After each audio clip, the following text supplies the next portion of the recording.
আসসালামু আলাইকুম।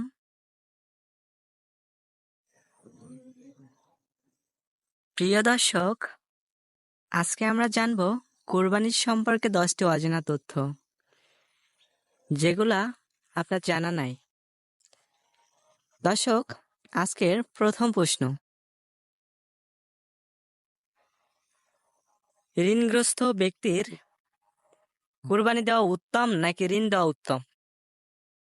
যে ব্যক্তি ঋণগ্রস্ত আছেন, সে কি কোরবানি দিতে পারবে না ঋণ শোধ করতে হবে? দর্শক, এখানে সঠিক উত্তর হবে ঋণ পরিশোধ করা উত্তম হবে।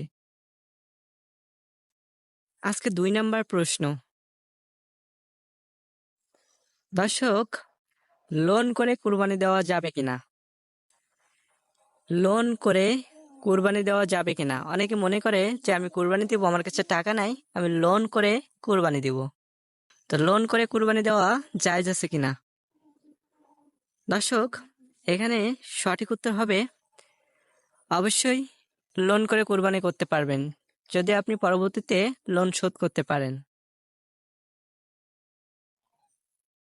আজকের 3 নম্বর প্রশ্ন: দর্শক, গরু ও ছাগল কত বছর বয়স হলে কুরবানি করা যাবে? সব থেকে বড় পশু হচ্ছে উট।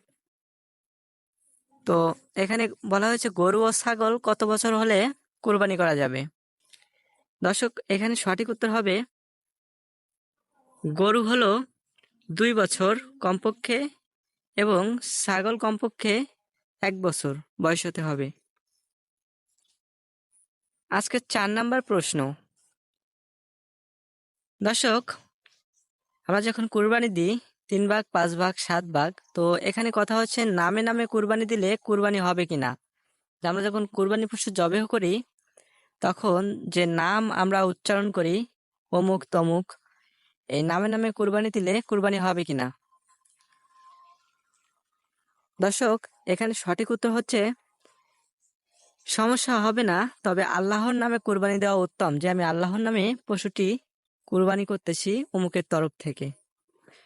আজকের 5 নাম্বার প্রশ্ন: দর্শক, বলুন তো কুরবানির পশু কয় ভাগে ভাগ করতে হবে? আপনি যে কুরবানি দিবেন, উক্ত পশু কয় ভাগে ভাগ করে বন্টন করতে হবে? এটা আপনার জানা অবশ্যই দরকার।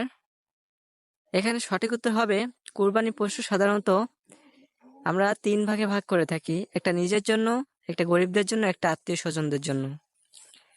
আজকের 6 নাম্বার প্রশ্ন: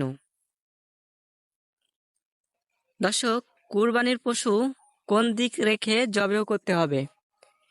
এটা আমাদের সকলকে জানা দরকার, কারণ আমরা যখন কুরবানি পশু জবেহ করি অনেক রকম ভুলের মধ্যে আমাদের পড়তে হয়।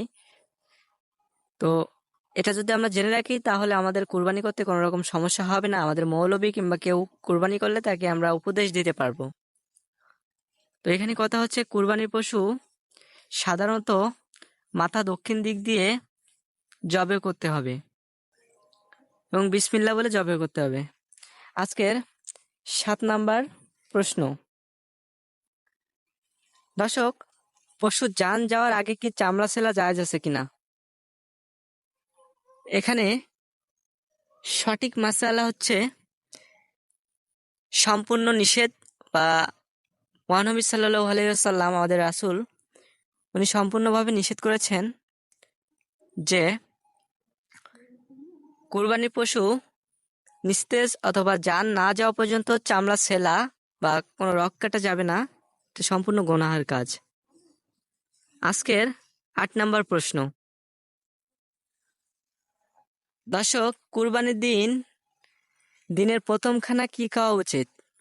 কুরবানির দিনের প্রথম খানা কি কি দিয়ে শুরু করা উচিত?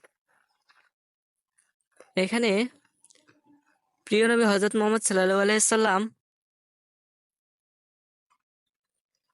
কুরবানির গোশত দিয়ে দিনের প্রথম খানা শুরু করতেন।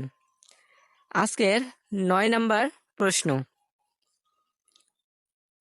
পশু ক্রয় করার পর যদি ত্রুটি দেখা যায়, তাহলে কি কুরবানি দেওয়া যাবে? দর্শক, এখানে কথা হচ্ছে আপনি কুরবানির নামে পশু ক্রয় করছেন, তো তো পশু ক্রয়ের সময় কোনো রকম ত্রুটি দেখেননি, তো এখানে কথা হচ্ছে আপনি বাসায় আনার পর ত্রুটি দেখলেন, তো ওই পশু কুরবানি করা যাবে কিনা। এখানে সঠিক মাসালা হচ্ছে যদি বড় ধরনের কোনো ত্রুটি না থাকে, যদি আপনার সামর্থ্য থাকে তাহলে আরেকটা কিনতে হবে, আর যদি বড় ধরনের ত্রুটি না থাকে তাহলে ওটাই দেওয়া যাবে। আজকের 10 নম্বর প্রশ্ন, এটা খুব গুরুত্বপূর্ণ একটা প্রশ্ন। কুরবানির আগে চুল, নখ, দাড়ি এগুলা কাটলে কি কুরবানি হবে কিনা। প্রিয় দর্শক, আপনারা যারা কুরবানি করবেন বা করতে ইচ্ছুক তারা এই মাসলাটি ভালোভাবে জেনে নেবেন যে কুরবানির আগে অন্তত 10 দিন আগে চুল, নখ, দাড়ি সম্পূর্ণভাবে 10 দিন আগে কেটে নেবেন, এবং এই 10 দিন ঈদের দিনও কাটা যাবে না, কিন্তু কুরবানির পরে কাটা যাবে।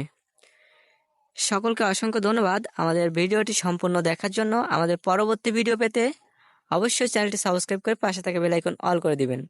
আমরা আপনাদের জন্য নিত্য নতুন ভিডিও আনি এবং আপনাদের সাপোর্ট পেলে আমরা উৎসাহ পাই। ধন্যবাদ সকলকে।